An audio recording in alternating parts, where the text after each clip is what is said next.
ये कहानी है राइस्टार की, जो प्राइवेट कंपनी में काम करता था, जहां उसकी सैलरी काफी अच्छी थी। उस कंपनी की बॉस एक बेहद खूबसूरत लड़की थी जिसका नाम पायल था। एक शाम जब राइस्टार अपना लेटेस्ट प्रोजेक्ट पायल को दिया तो पायल ने मुस्कुराते हुए कहा, वाह राइस्टार, मैं तुम्हारे काम से सच में बहुत इम्प्रेस हूँ।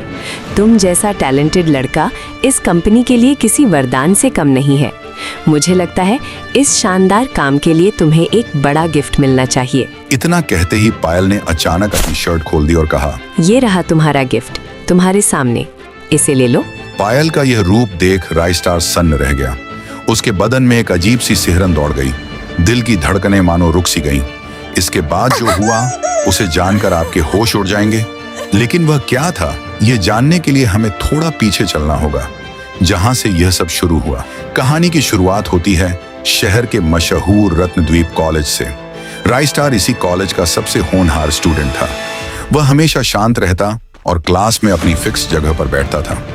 उसी क्लास में कॉलेज की सबसे सुंदर लड़की रिया भी पढ़ती थी, जो इत्तेफाक से राइस्टार के ठीक बगल पर बैठती थी। राइस्टार रिया को बहुत पसंद करता था, लेकिन कभी कह नहीं पाया। एक दिन साइंस की क्लास चल रही थी। टीचर ने रिया से एक बहुत ही पेचीदा सवाल पूछा, बच्चों बोलो, फोटोसिंथेसिस के दौरान पौधे कौन सी गैस रिलीज करते हैं? तभी राइस्टार अपनी जगह से खड़ा हुआ और जवाब दे दिया, फोटोसिंथेसिस की प्रक्रिया में पौधे सूरज की रोशनी का इस्तेमाल करते हैं। पूरी क्लास राइस्टार की बुद्धिमानी की कायल हो गई। रिया ने जब राइस्टार की तरफ देखा तो उसे पहली बार राइस्टार से प्यार का एहसास हुआ। कुछ दिनों बाद राइस्टार ने फैसला किया कि वह रिया को अपने दिल की बात बताकर रहेगा। उसने देखा कि रिया कॉलेज कैंपस में अपनी सहेली से बात कर रही है। राइस्टार धड़कते दिल के साथ उसके पास पहुंचा और हकलाते हुए बोला, रिया, मैं बहुत दिनों से तुमसे कुछ कहना चाहता था। सच तो ये है कि तुम्हारी खूबसूरती और तुम्हारा अंदाज देखकर मुझे तुमसे प्यार हो गया है। रिया, आई लव यू। क्या तुम मेरी गर्लफ्रेंड बनोगी? रिया ने राइस्टार की आंखों में देखते हुए कहा, क्या तुम सच कह रहे हो राइस्टार? मैं भी तुमसे बहुत प्यार करती हूँ। I love you too. उस दिन के बाद से राइस्टार और रिया कॉलेज के सबसे क्यूट कपल बन गए।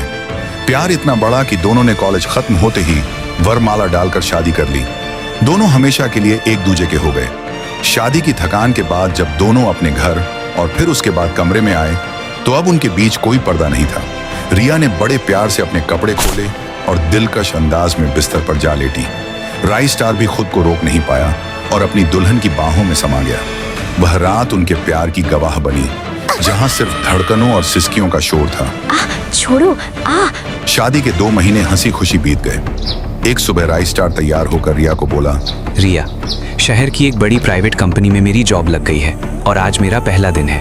अपना ख्याल रखना। मैं शाम को जल्दी आने की कोशिश करूंगा। बाय। रिया ने मुस्कुराते हुए कहा, ऑल द बेस्ट राइस्टार। मुझे यकीन है तुम्हारा पहला दिन बहुत अच्छा जाएगा। अपना ध्यान रखना। बाय। फिर राइस्टार अपना पहला दिन सफल करने के लिए निकल पड़ा। ये एक बहुत बड़ी फर्म थी जिसकी मालकिन पायल थी। राइस्टार जैसे ही केबिन में दाखिल हुआ उसने तमीज से कहा, गुड मॉर्निंग मैम, मेरा नाम राइस्टार है। कल ही मेरा सिलेक्शन हुआ है और आज ज्वाइनिंग का पहला दिन है। लेकिन पायल की नजरें राइस्टार के हैंडसम लुक और उसकी पर्सनैलिटी पर टिक गईं। पहली ही नजर में पायल के दिल को भा गई। पायल ने एक शरारती मुस्कान के साथ कहा, ओह, तो तुम हो राइस्टार। Welcome to the company. जाओ और अपना काम शुरू करो। उम्मीद है तुम निराश नहीं करोगे। दिन भर राइस्टार पूरी लगन से अपना प्रोजेक्ट खत्म करने में जुटा रहा, लेकिन पायल राइस्टार को घूरती रही। कुछ घंटों बाद जब राइस्टार अपना काम पूरा करके फाइलें पायल को सौंपा, लेकिन पायल बोली, अमेजिंग राइस्टार, मैं तुम्हारे काम से तो इम्प्रेस हूँ ही, पर सच कहूँ तो मैं तुम्हें दिल दे बैठी हूँ। तुम जैसा हैंडसम और स्मार्ट लड़का मैंने आज तक नहीं देखा। क्या तुम मुझसे शादी करोगे? इतना कहकर जैसे ही पायल ने उसे गले लगाने की कोशिश की, राइस्टार ने पूरी ताकत से उसे पीछे धक्का दे दिया। राइस्टार का चेहरा गुस्से से लाल हो गया। उसने कड़क आवाज में कहा, क्या बकवास कर रही हैं आप मैम? मैं यहाँ काम करने आया हूँ, ये सब घटिया हरकतें करने नहीं। और एक बात कान खोलकर सुन लीजिए, मैं शादीशुदा हूँ और अपनी पत्नी से बहुत प्यार करता हूँ। पायल ने अकड़ कर कहा, लेकिन राई स्टार, जरा देखो तो मुझे, मैं तुम्हारी बीवी से कहीं ज्यादा खूबसूरत और अमीर हूँ। मेरे साथ रहोगे तो राज करोगे। राई स्टार ने जवाब दिया, तुम चाहे हुस्न की परी ही क्यों ना हो, मैं तब भी तुम्हारी तरफ मुड़कर ना देखूं। मेरी पत्नी जैसी भी है, मेरे लिए दुनिया में सबसे कीमती है। गुस्से में तमतमाता हुआ राई स्टार उसी वक्त कंपनी से बाहर निकल गया। राई स्टार का ठुकराया जाना पायल के अहंकार पर एक गहरी चोट थी, जो पल भर में चकनाचूर हो गया था। केबिन में अकेले खड़ी पायल की आंखों में आंसू तो थे, पर होठों पर एक कटीली और शातिर मुस्कान दौड़ गई। उसने मन ही मन कुछ ठान लिया था, जो राई स्टार की जिंदगी में तूफान लाने वाला था। उधर राई स्टार थका हारा अपने घर पहुंचा। सीढ़ियां चढ़ते वक्त वह कमरे में दाखिल होने लगा। कमरे में रिया बड़े चाव से टीवी पर डायमंड नेकलेस का एक विज्ञापन देख रही है। राई स्टार को देखते ही रिया चहकते हुए खड़ी हुई और बड़े लाड से टीवी की ओर इशारा करके कहा, ओ राई स्टार, तुम आ गए। देखो ना ये डायमंड नेकलेस कितना प्यारा है। मुझे ये पहली नजर में ही पसंद आ गया है। प्लीज मुझे ये खरीद कर दो ना, ज्यादा महंगा भी नहीं है। राई स्टार ने हैरानी से रिया को कहा, रिया, ये तुम क्या कह रही हो? ये कोई सब्जीबाजी नहीं है जो बाजार से उठा लाऊं। इसकी कीमत कम से कम 1 करोड़ रुपए है। अभी तो मेरी नौकरी का पहला दिन था और तुम, खैर हम इसे फ्यूचर में जरूर लेंगे। अभी प्लीज मेरे लिए खाना लगा दो, मुझे बहुत जोर की भूख लगी है। ये सुनते ही रिया का चेहरा गुस्से से तमतमा उठा। वह चिढ़ते हुए बोली, फ्यूचर? फ्यूचर किसने देखा है? अगर तुम एक नेकलेस तक नहीं दिला सकते तो साथ जीने मरने की कस्में क्यों खाई थी? अगर ऐसी बात है तो जाओ खुद खाना बनाओ और खुद खाओ, मुझसे ये सब नहीं होगा। इतना कहकर रिया गुस्से में रोते हुए बिस्तर पर जा लेटी और अपना मुंह दूसरी तरफ कर लिया। राई स्टार सन्न खड़ा रह गया। उसे यकीन नहीं हो रहा था कि जिस रिया के लिए वह दुनिया से लड़ सकता था, वह एक गहने के लिए उससे इस तरह बर्ताव कर रही है। वह शर्मिंदा भी था और दुखी भी। दिन भर की थकान और ऑफिस के तनाव के बाद अब उसे खुद अपने लिए खाना बनाना पड़ रहा था। सिर्फ खाना ही नहीं, घर की हालत देख उसने थके होने के बावजूद हॉल में झाड़ू पोछा भी लगाया। जब वह खाना खाने बैठा तो सब्जी में नमक भी कम था, लेकिन वह कर भी क्या सकता था। उसी फीके खाने को मजबूरी में गले से उतारना पड़ा।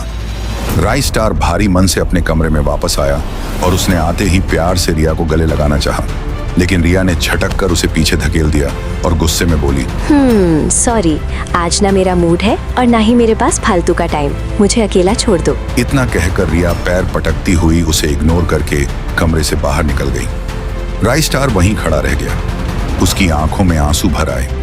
दूसरी तरफ बदले की आग में जल रही पायल ने एक शातिर योजना बनाई।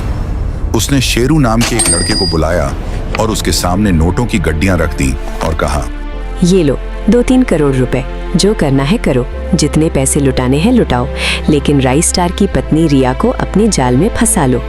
राई स्टार अपनी वफादारी पर बहुत गुरूर करता है ना, अब वो अपनी पत्नी के लिए तड़पना चाहिए। शेरू ने कमीनी मुस्कान के साथ कहा, मैडम आप फिक्र मत कीजिए, इतने पैसों में तो मैं किसी को भी अपना गुलाम बना लूं। मैं रिया को ऐसे जाल में फंसाऊंगा कि वो मेरे पीछे पागल हो जाएगी। असल में पायल रिया को रास्ते से हटाकर राई स्टार को हासिल करना चाहती थी। उधर शेरू अपनी महंगी चमचमाती कार लेकर एक बार में पहुंचा, क्योंकि रिया भी उसी बार में थी। शेरू ने कार पार्किंग में लगाई और अंदर गया। वहां अंदर पहुंचकर उसने देखा कि रिया अकेले बैठकर शराब पी रही है और देखते ही देखते 2-3 बोतलें गटक चुकी हैं। मौका पाकर शेरू उसके पास गया और बोला, हेलो क्यूटी पाए, इतनी हसीन और खूबसूरत लड़की इस तरह गम में डूबी अच्छी नहीं लगती। वैसे तुम चाहो तो हम साथ में पैक पैक लगा सकती हो, क्या कहती हो, मेरी गर्लफ्रेंड बनोगी? नशे में धुत रिया ने शेरू की महंगी घड़ी और उसका अंदाज देखा और मुस्कुराते हुए बोली, वाह, तुम तो बहुत हैंडसम हो, क्यों नहीं चलो साथ पीते हैं, मुझे भी तुम पसंद आए। आई लव यू टू जानू। फिर क्या था, दोनों ने साथ में चीयर्स किया और ढेर सारी शराब पी। दोनों ने खूब मजे किए।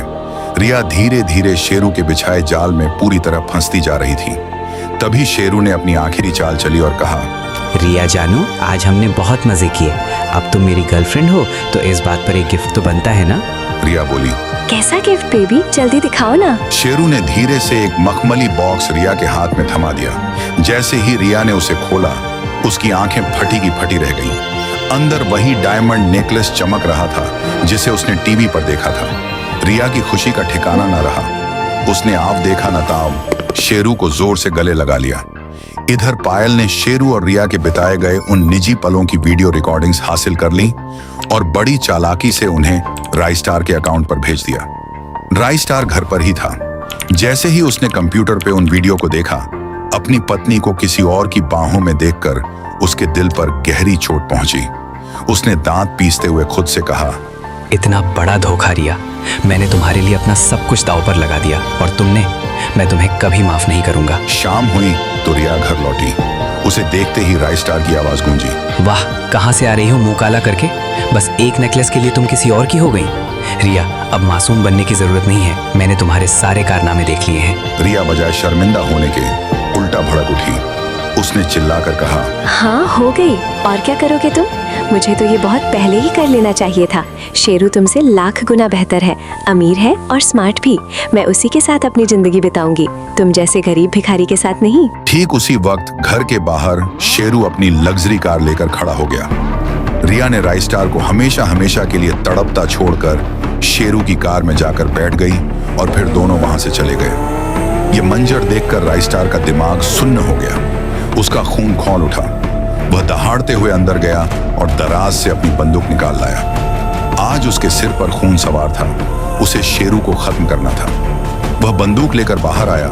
उसने पाया कि पड़ोसी की बाइक है। फिर राइस्टार ने पड़ोसी की बाइक उठाई और पूरी रफ्तार से उनकी कार का पीछा करना शुरू कर दिया। पीछा करते करते वे एक ऊंचे ब्रिज पर पहुंच गए। राइस्टार की बाइक की स्पीड बहुत ज्यादा थी। दोनों भगा ही रहे थे कि तभी अचानक सामने से एक जीप आ गई। खुद को बचाने के चक्कर में राइस्टार का संतुलन बिगड़ा और वह बाइक समेत सीधा ब्रिज से नीचे जा गया। एक्सीडेंट बहुत भयानक था। उसे तुरंत लहूलुहान हालत में हॉस्पिटल ले जाया गया। खुशकिस्मती से राइस्टार की जान बच गई, लेकिन वह बुरी तरह जख्मी था। तभी वार्ड का दरवाजा खुला और पायल एक विजयी मुस्कान के साथ अंदर दाखिल हुई।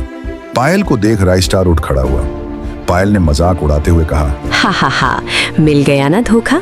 मैंने तो पहले ही कहा था कि उसे छोड़ो और मेरे पास आओ, पर तुमने मेरी बात नहीं मानी।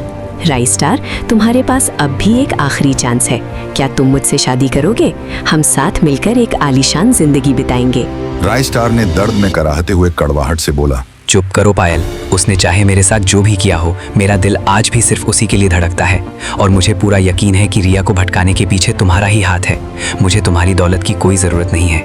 इतना कहकर राइस्टार अपने जख्मों की परवाह किए बिना लड़खड़ाते कदमों से हॉस्पिटल से बाहर निकल गया। उसके पीछे रह गई तो बस पायल की नफरत और उसकी अपनी अधूरी मोहब्बत की दास्तान। हॉस्पिटल से बाहर निकलकर राइस्टार भारी कदमों से बार वाले रास्ते से गुजर रहा था, जहां से उसकी जिंदगी तबाह हुई थी।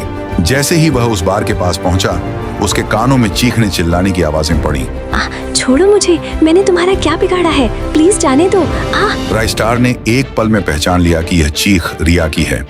जख्मों के दर्द को भूलकर वह तेजी से बार के अंदर भागा। अंदर का नजारा देख उसका खून खौल उठा। दो बदमाश रिया को घेरे हुए थे और उसे बुरी तरह छेड़ रहे थे। राइस्टार ने गुस्से से दहाड़ा। दोनों गुंडे पलटे। राइस्टार ने दांत पीसते हुए कहा, लड़की को हाथ लगाने की हिम्मत कैसे हुई? चुपचाप उसे छोड़ दो, वरना मुझसे बुरा कोई नहीं होगा। एक गुंडे ने कहा, अबे चलना चने, तेरा दिमाग फिर गया है क्या? इसके नेवले बॉयफ्रेंड शेरू ने इस छोकरी को हमें 2 लाख रुपए में बेच दिया है। अब 2 लाख दिए हैं तो वसूल तो करेंगे ही ना।